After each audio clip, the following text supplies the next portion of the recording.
बेटा कमजोर था तब तुमने सताया, अब बेटा ताकतवर है, तुम कमजोर हो, अब बेटा सता रहा है। ये सीधा कर्म का नियम है। तुम वही काटते हो जो तुम बोते हो। अगर तुमने बेटे के सामने अहंकार की अकड़ न रखी होती तो जब तुम कमजोर होते बेटे को भी संभावना न थी कि अहंकार की अकड़ रखता। हम एक दूसरे को सताने की ऐसी ऐसी तरकीबें खोज लिए, और ऐसी सुंदर तरकीबें, और हमने उन तरकीबों को फूलों से सजा लिया है, उन पर रंग रौनक कर दी, उनको हमने सजावट बना ली। हम अच्छे अच्छे नामों से सताते, हम प्रेम के नाम पर मारते, हम व्यवस्था के नाम पर हत्या करते हैं, आज्ञा के नाम पर हम अपने अहंकार की घोषणा करते हैं। राजा प्रजा जहि रुचे शीस दे ले जाए। और जिसने भी चाहा हो प्रेम को, और ध्यान रखो, चाहा हो न चाहा हो, प्रेम के बिना तुम रिक्त रहोगे, खाली रहोगे, खाली घड़े की भांति। तुम्हारे जीवन में एक रुदन होगा, तुम उत्सव से न भर सकोगे। प्रेम के बिना कभी कोई उत्सव को उपलब्ध नहीं हुआ, न कभी हो सकेगा। वो जीवन का शाश्वत नियम है। तो शीश देने का पहला तो अर्थ है अहंकार को झुका देना। जहां भी प्रेम है वहां अहंकार झुक जाता है, चाहे अपने से छोटा ही क्यों ना हो, तुम्हारा बेटा ही क्यों ना हो। अगर प्रेम है तो अहंकार नहीं होता। पत्नी क्यों ना हो तुम्हारी, तो तुम अकड़ के पति देवता बन के खड़े नहीं होते, वहां तुम झुक जाते हो। और ऐसा नहीं कि तुम किसी के सामने झुक रहे हो, कि पत्नी के सामने झुक रहे हो, कि पत्नी तुम्हारे सामने झुक रही। वस्तुतः दोनों ही प्रेम के सामने झुक रहे हैं, दोनों ही प्रेम के देवता के चरणों में झुक रहे हैं। कोई किसी के सामने नहीं झुक रहा है, दोनों ही झुक रहे हैं। चाहो तो कहो एक दूसरे के सामने झुक रहे हैं, और चाहो तो कहो कि दोनों के बीच में कोई है प्रेम का देवता अदृश्य, उसके सामने झुक रहे हैं। तो शीश का एक तो अर्थ है अहंकार, और दूसरा अर्थ है विचार। क्योंकि तुम्हारे सिर में सारे विचारों का संग्रह है, तुम सोचते ही रहते हो। संगत असंगत अनर्गल विचारों की भीड़ तुम्हारे मन में चलती रहती है। इस विचारों की अति से भीड़ के कारण तुम्हारी सारी ऊर्जा, सारी शक्ति खो जाती। प्रेम करने को कुछ बचता नहीं। मस्तिष्क शोषक हो गया है, वो तुम्हें चूस लेता है, हृदय के पास तक रस की धार पहुंच ही नहीं पाती। तुम्हारी सारी ऊर्जा तुम्हारे विचारों में नष्ट हुई जा रही, और तुम्हारे विचार 99% विक्षिप्त, उनका कोई भी मूल्य नहीं। तुम न विचारो तो कुछ हर्जा ना हो जाएगा, लेकिन तुम होश में ही नहीं हो। कभी तुमने बैठ के घड़ी भर देखा कि तुम क्या सोचते रहते हो? कैसा कचरा तुम्हारे मन में चलता रहता है। इस कचरे को चला के क्या होगा? दिन चलता है, रात चलता है, सोने में, जागने में, सपने में, विचार में कचरा घूम रहा है। और ध्यान रखना कि छोटा सा भी विचार चलता है तो तुम्हारी शक्ति को नष्ट कर रहा है। वैज्ञानिक इस नतीजे पे पहुंचे हैं कि अगर तुम 1 घंटे जाके खेत में कुदाली लेके गड्ढा खोदो तो जितनी शक्ति समाप्त होती है, 15 मिनट विचार करने में, चिंता करने में उतनी ही शक्ति समाप्त होती। चौगुनी शरीर के श्रम से, मन के श्रम में समाप्त होती। शरीर का श्रम तो कम हो गया है आदमी का, मन का श्रम बढ़ गया है। सिर शोषक हो गया है, वो किसी और तरफ शक्ति को जाने ही नहीं देता, सारी शक्ति को खुद ही पी लेता है। हृदय आक्रामक नहीं है, वो प्रतीक्षा करता है, प्रतीक्षा करने की वजह से ही वंचित है। जब तक तुम सिर को न गिरा दोगे, विचार को न गिरा दोगे, तब तक तुम्हारे हृदय में मरुस्थल रहेगा, जल के स्रोत वहां तक न पहुंच पाएंगे।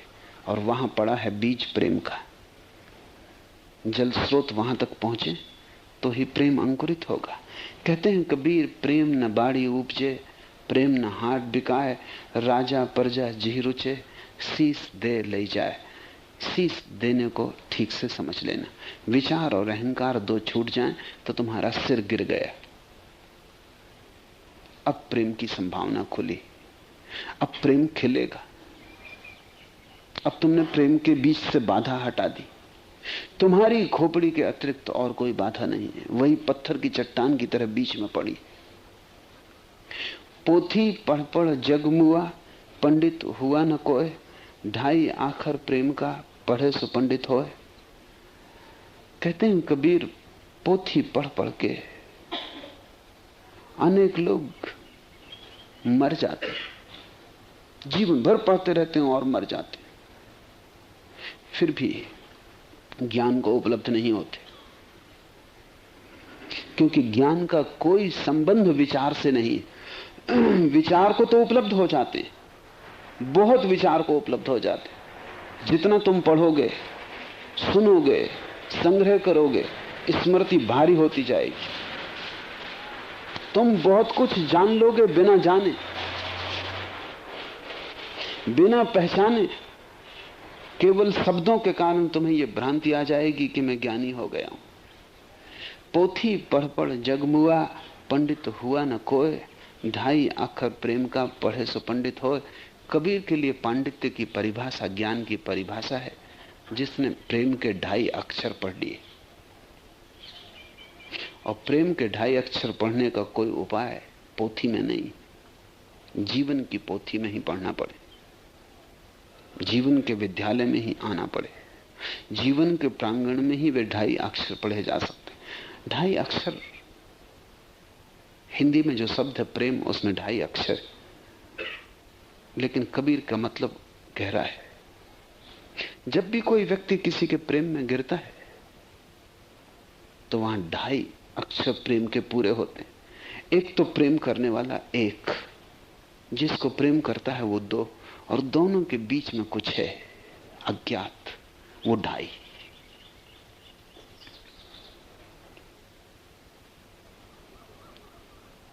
और उसे क्यों कबीर आधा कहते हैं, 2.5 क्यों 3 कह सकते हैं? आधा कहने का कारण है और बड़ा मधुर कारण है। कबीर कहते हैं प्रेम कभी पूरा नहीं होता, कितना ही पूरा होता जाए तुम कभी तृप्त नहीं होते। कभी ऐसा नहीं लगता कि बस आ गई पूर्ति, संतुष्ट हो गए। प्रेम कितना ही होता जाए अधूरा ही बना रहता है। वो परमात्मा जैसा है, कितना ही विकसित होता जाए, पूर्ण से पूर्णतर होता जाता है, फिर भी विकास जारी है। जैसे प्रेम की जो अधूरापन है वो उसकी शाश्वतता है। इसे ध्यान रखना कि जो भी चीज पूरी हो जाती वो मर जाती, पूर्णता मृत्यु है, क्योंकि फिर बचा नहीं कुछ करने को, होने को कुछ बचा नहीं, आगे कोई गति ना रही। जो भी चीज पूर्ण हो गई वो मर गई, मरी जाएगी, क्योंकि फिर क्या होगा? सिर्फ वही जी सकता है शाश्वत, जो शाश्वत रूप से अपूर्ण है, अधूरा है, आधा है। और तुम कितना ही भरो वो आधा रहेगा। आधा होना उसका स्वभाव है।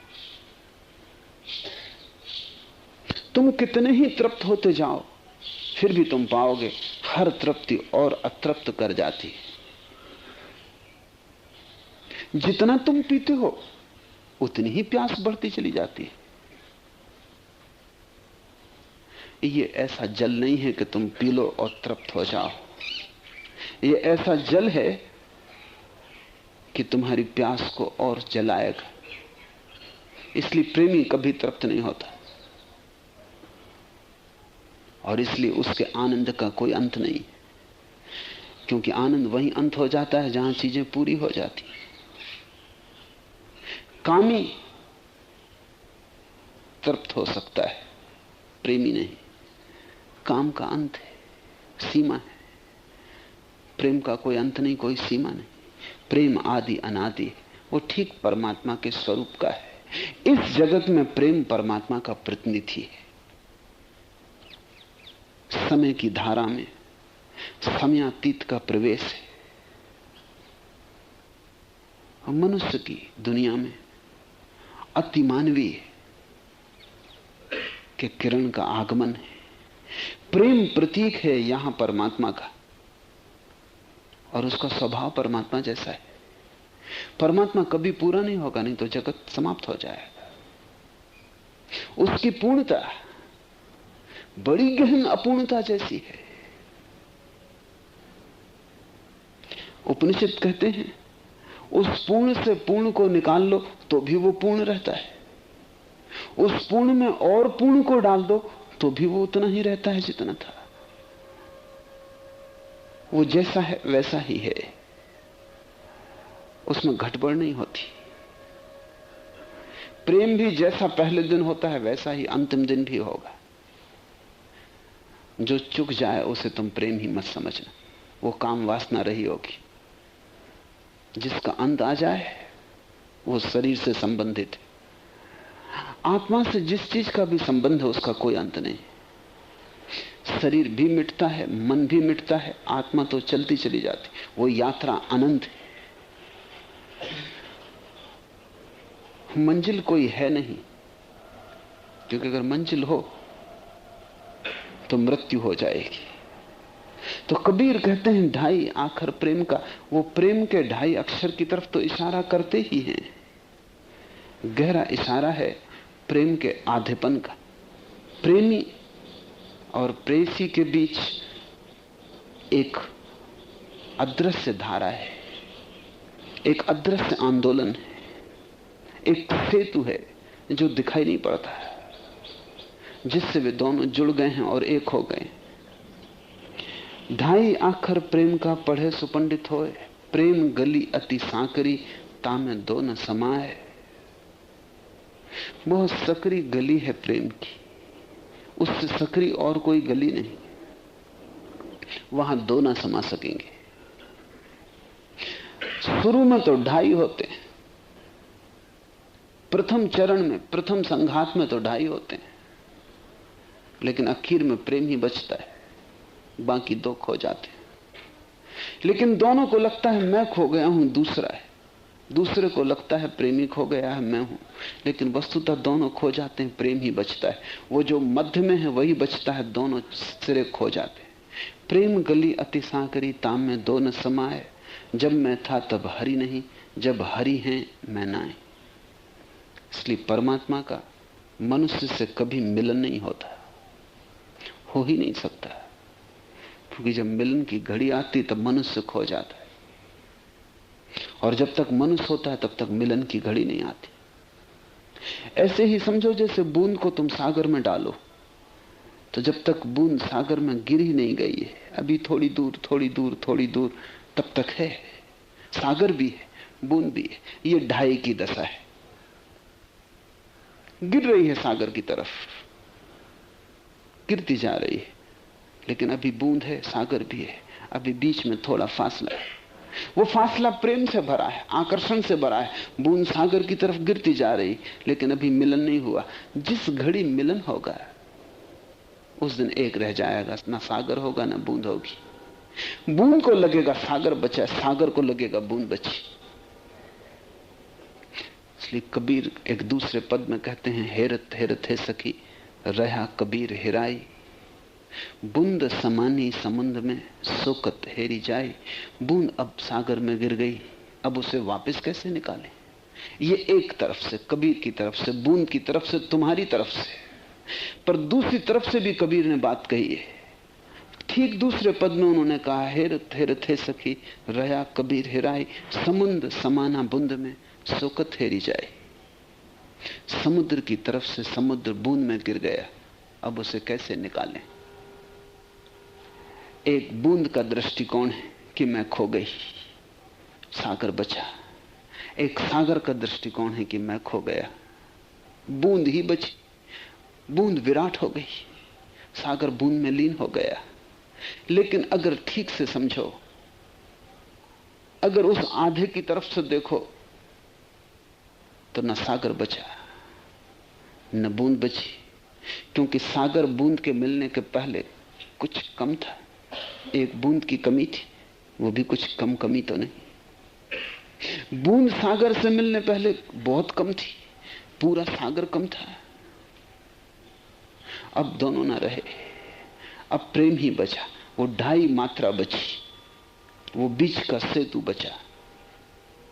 खो गया प्रेमी, खो गई प्रेयसी, खो गया भक्त, खो गए भगवान, खो गए कबीर, खो गया हरि, बचा प्रेम। ये जो प्रेम का अनंत पारावार बच रहता है, उसका अनुभव कैसे होगा? शास्त्र से। तुम कैसे वेद से, कुरान से, बाइबल से उसे समझोगे? कोई गुरु भी तुम्हें उसे कैसे समझाएगा? गुरु करेगा क्या? इतना ही कर सकता है कि तुम्हें धक्का दे दे ताकि तुम्हें अनुभव हो जाए। अनुभव के अतिरिक्त और कोई उपाय नहीं। प्रेम गली अति सांकरी, ताम में दो न समाए, जब मैं था तब हरि नहीं, जब हरि है मैं नाई। लोग कहते हैं परमात्मा को खोजना है। लोग कहते हैं कहां है परमात्मा, हम खोजना चाहते हैं। लोग कहते हैं प्रमाण क्या है कि परमात्मा है। उन्हें पता ही नहीं कि वे क्या कह रहे हैं, क्योंकि परमात्मा को खोजने का एक ही ढंग है, स्वयं को खोना। जब तक तुम बचोगे तुम्हें उसकी प्रतीति ना होगी, जब तुम ना रहोगे तब होगी प्रतीति। इसलिए तुम तो कभी प्रमाण ना जुटा पाओगे कि वो है। तुम्हारे मिटने पर ही प्रमाण मिलेगा। जो खोया उसने प्रमाण पाया, जो प्रमाण खोजता रहा उसने पाया कि परमात्मा नहीं है। शास्त्र से तुम नास्तिकता पा सकते हो, आस्तिकता नहीं। शब्दों से तुम निर्णय ले सकते हो कि परमात्मा नहीं है, लेकिन परमात्मा है यह निर्णय तुम शब्दों से नहीं ले सकते। उमर खयाम ने कहा है कि जब मैं जवान था तो बहुत पंडितों के द्वार पर गया। बड़े बड़े ज्ञानी थे वे, उनकी मैंने बड़ी बड़ी बातें सुनी, विवाद सुने, पक्ष विपक्ष में चर्चा सुनी, लेकिन जिस दरवाजे से गया था उसी से वापस बाहर लौटा। हाथ कुछ न लगा, हाथ कुछ लगेगा भी नहीं। शब्द को तुम मुट्ठी में बांध भी लोगे तो बंधेगा कुछ भी नहीं, घर तुम खाली हाथ ही आओगे। शब्द से ज्यादा नाचीज और क्या है। लेकिन बड़े मजे की बात है या मूढ़ता की कि हर आदमी शब्द की संपत्ति पर बैठा हुआ अकड़ा है कि मैं कुछ जानता हूं। पोथी पढ़ पढ़ जगमुआ, पंडित भया न कोय, ढाई आखर प्रेम का पढ़े सो पंडित होए। कबीर बादल प्रेम का हम पर बरसा आई, अंतर भीगी आत्मा हरि भई बन राई। शब्दों के बादल से कहीं वर्षा होगी। शब्दों के बादल से अगर वर्षा भी हो तो क्या तुम्हारा बगीचा हरा हो जाएगा? क्या वृक्षों में फूल लगेंगे? वृक्षों को तुम धोखा न दे सकोगे। शब्दों की वर्षा से वे धोखे में न आएंगे। वे असली जल चाहते हैं। असली जल अनुभव का जल है।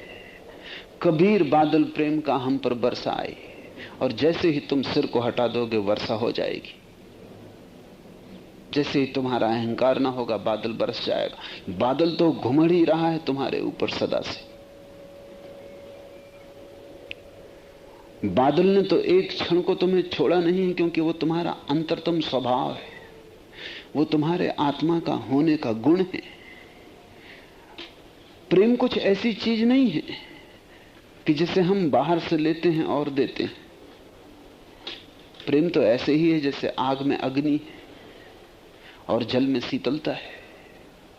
ऐसे ही आत्मा में प्रेम है, लेकिन तुम्हारी नजर उस तरफ नहीं। तुम पीठ किए खड़े हो, अपनी ही तरफ पीठ किए खड़े हो। बादल तो घुमड़ रहा है, कभी कभी उसकी आवाज भी तुम्हें सुनाई पड़ती है, लेकिन तुम्हारा मन ऐसा है कि तुम कुछ व्याख्या कर लेते हो। रविन्द्रनाथ का एक प्रसिद्ध गीत है, एक बहुत बड़ा महल था, एक बहुत बड़ा मंदिर था। मंदिर में 100 पुजारी थे। पूजा चलती थी, अर्चना चलती थी, लाखों रुपए का प्रसाद लगता था।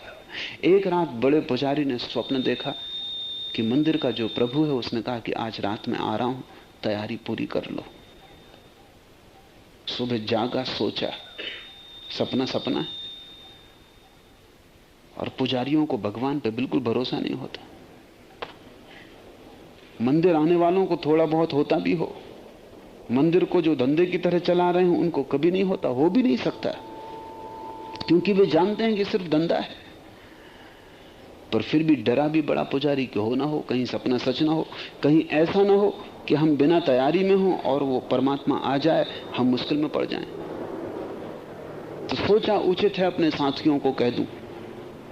अपने साथियों को इकट्ठा किया, 100 पुजारियों को, और कहा ऐसा सपना देखा है। सपना सपना ही है, कोई भरोसे की जरूरत नहीं, लेकिन कहीं ऐसा ना हो कि सपना सच हो जाए। तो पुजारियों ने कहा हर्ज भी क्या है, हम तैयारी कर लें, अगर भगवान ना आया तो भोग हम अपने को ही लगा लेंगे। और ये तो पुजारी सदा से ही करते रहे हैं। लगता तो भोग भगवान को है, पहुंचता तो पुजारी को है। हर्ज क्या है? और कई दिनों से मंदिर की सफाई भी नहीं हुई, सफाई भी हो जाएगी इस बहाने। भरोसा तो किसी को था नहीं, क्योंकि सभी के पास सिर है और सभी सोचते हैं सपने कहीं सच हुए। तैयारी की, साफ सुथरा किया मंदिर, दिए जलाए, धूप बाली, फूलों से सजाया। सांझ हो गई, कोई खबर नहीं। रात उतरने लगी, कोई खबर नहीं। आखिर पुजारी आपस में कहने लगे, हम भी ना समझ, सपने पे भरोसा कर लिया, अब हम भोग लगा लें और सो जाएं। दिन भर के थके थे, भोजन किया, सो गए। आधी रात उसका रथ आया। रथ की आवाज सुनाई पड़ी। एक पुजारी को नींद में लगा कि उसका रथ आ रहा है, बड़ी आवाज। उसने कहा कि सुनो, जागो, लगता है प्रभु आ रहे, रथ आ रहा है। दूसरे पुजारी ने कहा बकवास बंद, दिन भर के थके मांदे हैं, कोई रथ मत नहीं, हवा के झोंके दरवाजों से टकरा रहे। व्याख्या हो गई, वे सो गए। रथ द्वार पर आकर रुका, वो चढ़ा, उसके पैरों की पगध्वनि सुनाई पड़ी। उसने द्वार पे दस्तक दी। फिर किसी ने कहा कि सुनो, लगता है वो आ गया। द्वार पर दस्तक पड़ रही। फिर कोई नाराज हुआ, उसने कहा दिन भर के थके हैं, तुम्हें ये भी समझ नहीं, अब छोड़ो भी बकवास, सपने कहीं सच हुए। ये कोई द्वार पे दस्तक नहीं है, बादलों की गड़गड़ाहट। सो जाओ, शांत रहो। सुबह उठे, रथ आया था। रथ के पहियों के निशान मंदिर के द्वार तक बने थे। सीढ़ियों पर कोई चढ़ा था, उसके पद चिन्ह थे। रविन्द्रनाथ ने कहा है, लेकिन अब बहुत देर हो गई थी, अवसर चूक गया था। बादल तो तुम्हारे चारों तरफ घुमड़ रहा है, जो देख सकते हैं वो देख सकते हैं, लेकिन तुम्हारा सिर बीच में खड़ा है। बादल तुम पर बरस नहीं पाता, बरस भी जाए तो तुम चिकने घड़े हो, तुम्हारा सिर चिकने घड़े की तरह है, वो सब बिखर जाता है, तुम्हारे हृदय तक नहीं पहुंच पाता। और वही है बनराई जिसकी कबीर बात कर रहे हैं। कबीर बादल प्रेम का हम पर बरसा आई, अंतर भीगी आत्मा हरी भई बनराई। सारा जंगल हरा हो उठा। हृदय है भी जंगल जैसा, वाइल्ड। बुद्धि तो परिष्कृत है, संस्कृत है, सभ्य है, समाज की। हृदय तो जंगल जैसा है, अपरिष्कृत, आदिम, असंस्कृत, असभ्य। वो तो जंगली जानवरों जैसा, वृक्षों जैसा, आकाश के बादलों जैसा है। आदमी का हाथ अब तक हृदय पर नहीं पहुंच पाया, पहुंच भी नहीं सकता। समाज तुम्हारे सिर से आगे नहीं जा सकता, तुम्हारे हृदय तक तो केवल परमात्मा की ही पहुंच है। तो कहते हैं कबीर, जब कोई सिर को छोड़ देता, अहंकार को, विचार को, तो बरस जाता है बादल। अंतर भीगी आत्मा हरि भई बनराई। जी घट प्रीति न प्रेम रस, पुण्य रस ना नहीं राम। ते नरे संसार में उपजी भय बेकाम। तुम मरते क्षण में पाओगे कि तुम्हारा जीवन बेकाम गया। अगर तुम्हारे ओंठों पर उस प्यारे का नाम ना आया, और अगर तुम्हारे हृदय घट में उसका प्रेम रस न भरा, तो मरते वक्त तुम पाओगे अवसर बीत गया। तब तुम द्वार खोल के देखोगे कि बहुत बार उसका रथ तुम्हारे हृदय के मंदिर तक आने की कोशिश किया, बहुत बार उसके चरण चिन्ह तुम्हारी सीढ़ियों पर पड़े, बहुत बार उसने दस्तक दी, लेकिन हर बार तुम्हारी खोपड़ी ने व्याख्या कर ली। आकाश में बादलों की गर्जन है, हवा के झोंके हैं, कोई ऐरा गहरा चलता होगा राह पर। तुम अवसर चूकते गए। मृत्यु के क्षण में तुम पाओगे। मृत्यु के क्षण में तुम लोगों को रोते, उदास, बेचैन देखते हो। वो घबराहट मृत्यु की वजह से नहीं आती, वो घबराहट खो गए जीवन के कारण आती। अवसर था, हाथ से आया और गया। मृत्यु से कोई कभी भयभीत नहीं होता, क्योंकि तो जिसे तुम जानते नहीं उससे तुम भयभीत कैसे होगे। मृत्यु को तुमने कभी देखा, उससे तुम डरोगे कैसे? अनजान से भय कैसा? उसने कभी तुम्हें कोई नुकसान पहुंचाया, कोई हानि की जो तुम रोओगे, तड़फोगे, चिल्लाओगे? नहीं, असली बात और है। मृत्यु के क्षण में तुम्हें पहली दफा समझ आती कि सारा जीवन बेकाम गया, अब समय ना बचा, और ये मृत्यु सामने आ गई। अब क्या करूं? तुम्हारी सारी दीनता तुम्हारे जीवन भर के असफल जाने की कथा है। जिसने जीवन को ठीक से जिया और जिसने जीवन के रहस्य को जाना, पहचाना, और जिसके मंदिर में परमात्मा प्रविष्ट हुआ, जिसका सिंहासन खाली न रहा, जिसके हृदय में प्रेम का रस भरा और जिसकी रसना पर राम का नाम रहा, वो मृत्यु का आनंद से स्वागत करता है। जिसने जीवन को जाना उसकी कोई मृत्यु नहीं है।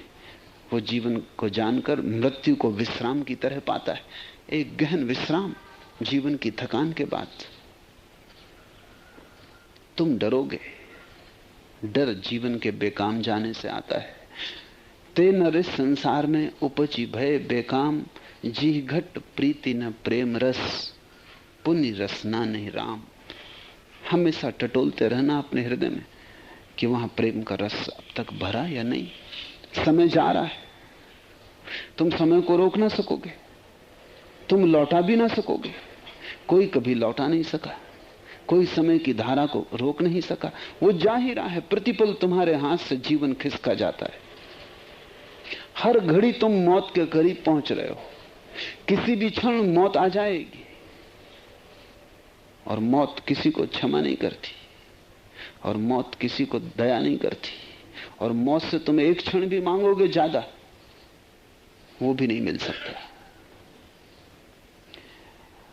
हमेशा टटोलते रहना अपने हृदय में कि वहां प्रेम का रस अब तक भरा या नहीं, और अगर न भरा हो, पाओ कि वहां मरुस्थल है, वहां वर्षा पहुंची ही नहीं, तो जल्दी करना सिर को अलग कर देने की। वही ध्यान है, वही प्रार्थना है। सिर को गिरा देने की कला योग है।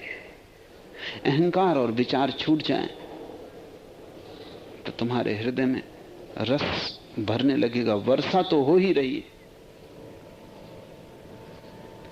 तुम्हारे हृदय का ढकना तुम्हारे सिर से बंद है। जे घट प्रीति न प्रेम रस, पुण्य रसना नहीं राम। और जिसके हृदय में प्रेम का रस भर जाता है, उसके ओंठों पर राम का नाम आ जाता है। राम के नाम का अर्थ ही नहीं कि तुम राम राम राम राम जपते रहो, न, तुम्हारे ओंठ उसके स्वाद से भर जाते। तुम्हारी जीभ पर उसके स्वाद के सिवाय कोई स्वाद नहीं टिकता। 24 घंटे जैसे मिश्री रखी हो तुम्हारे मुंह में, ऐसा उसका नाम का नाम पिघलता रहता है। उसका माधुरी तुम्हारे पूरे जीवन में, तुम्हारे रोए रोए में गूंजता रहता है। राम एक माधुरी है, वो एक स्वाद है। राम राम दोहराने से कुछ अर्थ नहीं कि राम चदरिया ओढ़ ली, कि राम राम लिखा है दूसरे भी पढ़ लें, उससे कुछ होने का नहीं। तुम्हारे रोए रोए में उसका स्वाद भर जाए। राता माता नाम का पिया प्रेम अघाय, मतवाला दीदार का मांगे मुक्ति भला है। बड़ी अनूठी बात कबीर कह रहे हैं।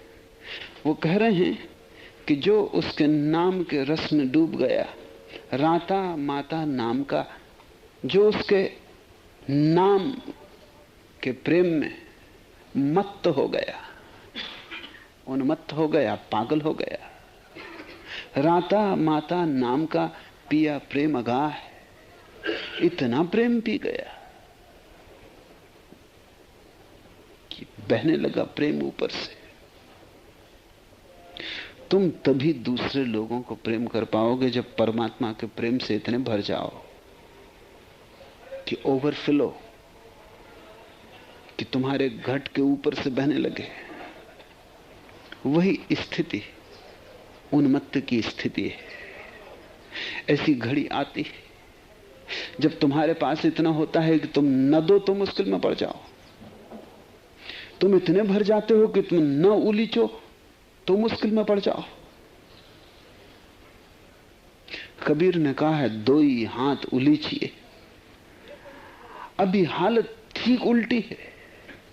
अभी तुम एक खाली घट हो और सब तरफ भिक्षुक की तरह घूमते हो कि मेरे प्रेम के घट को भर दो।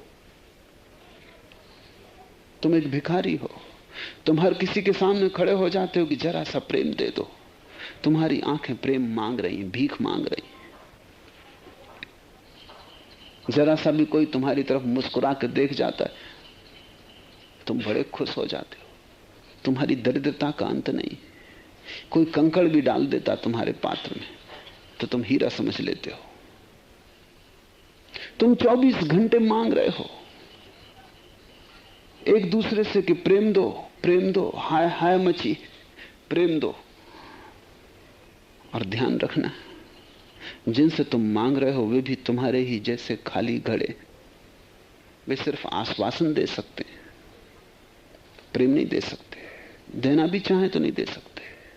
भिखारी भिखारियों के सामने खड़े भिक्षा पात्र फैलाए।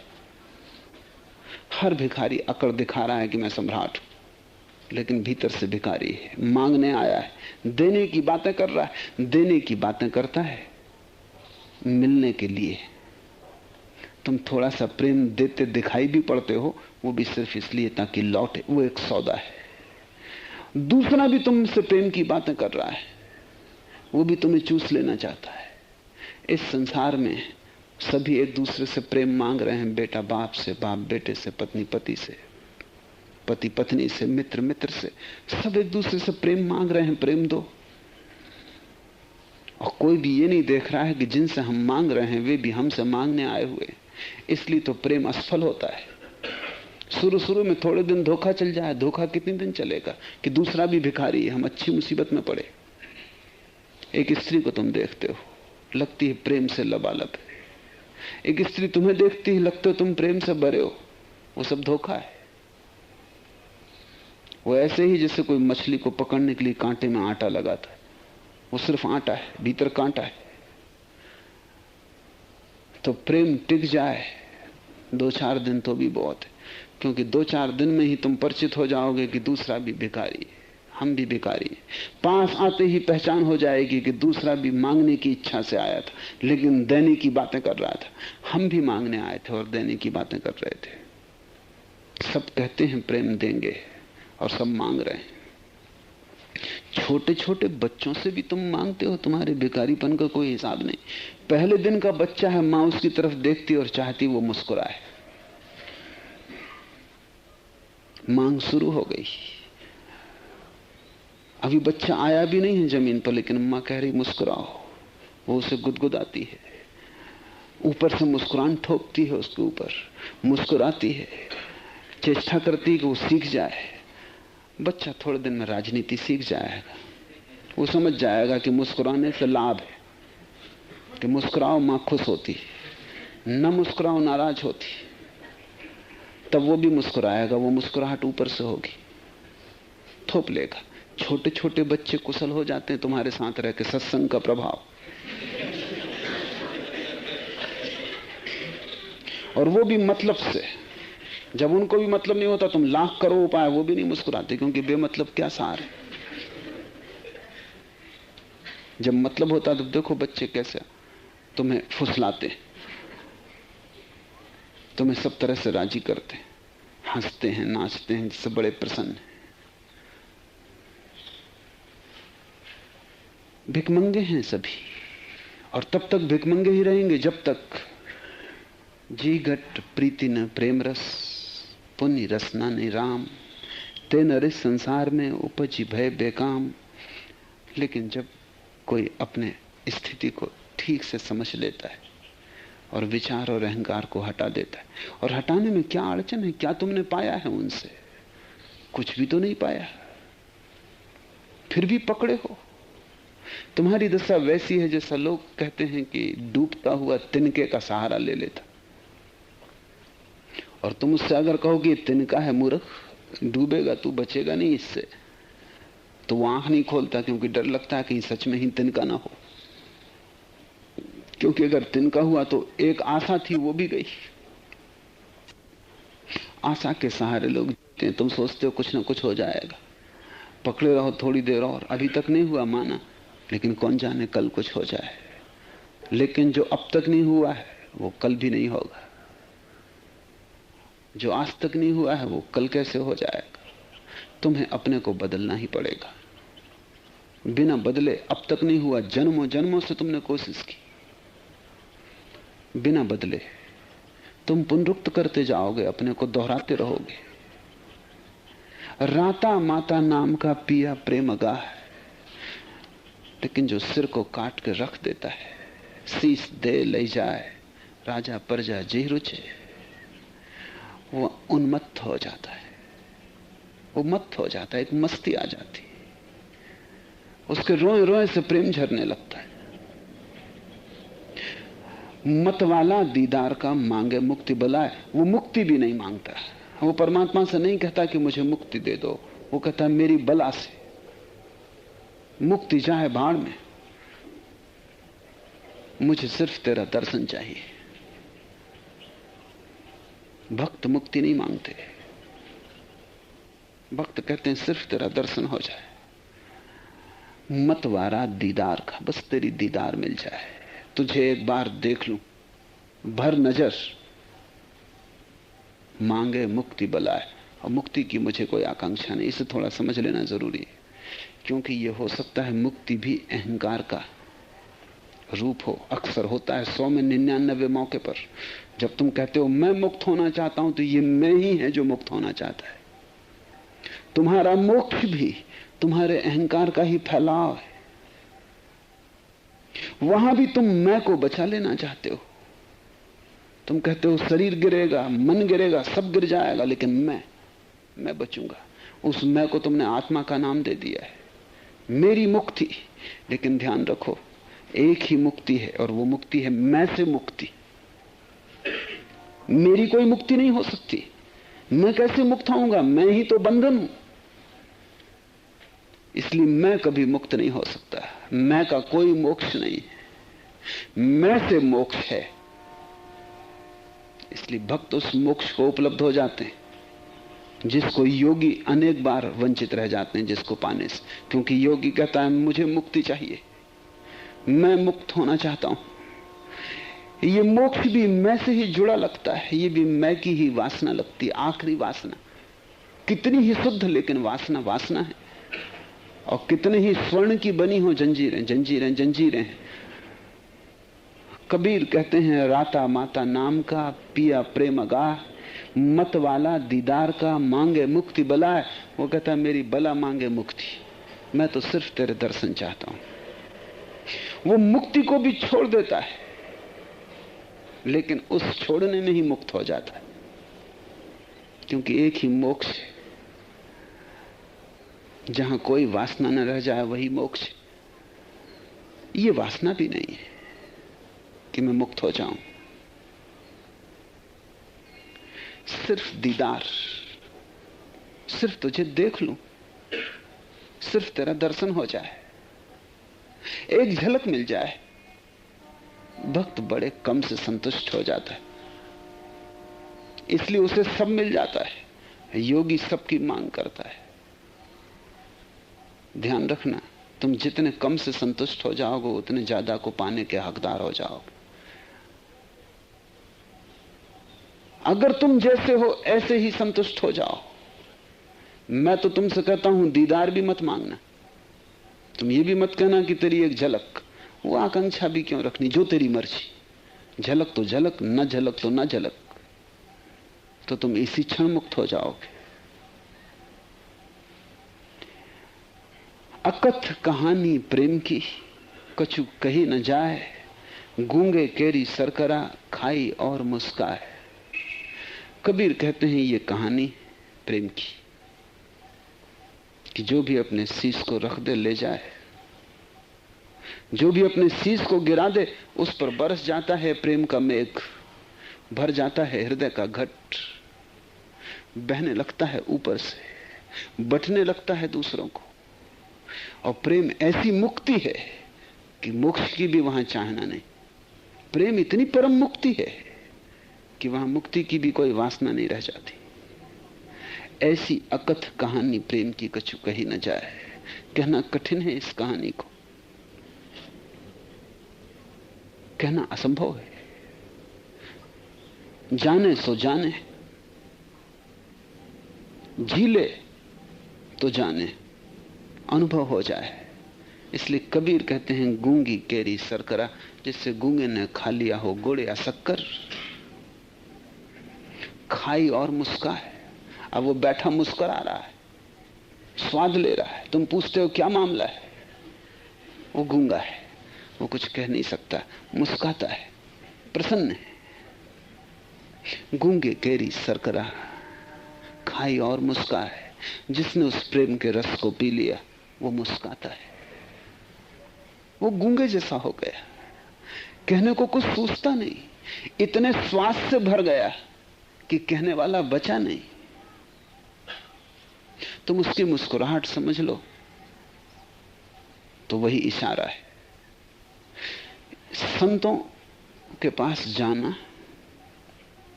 वे क्या कहते हैं इसकी बहुत चिंता मत करना, वे क्या हैं इसकी ही चिंता करना।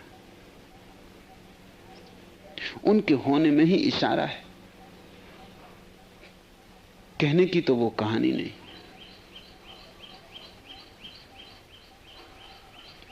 गूंगे केरी सरकरा खाई और मुस्काए।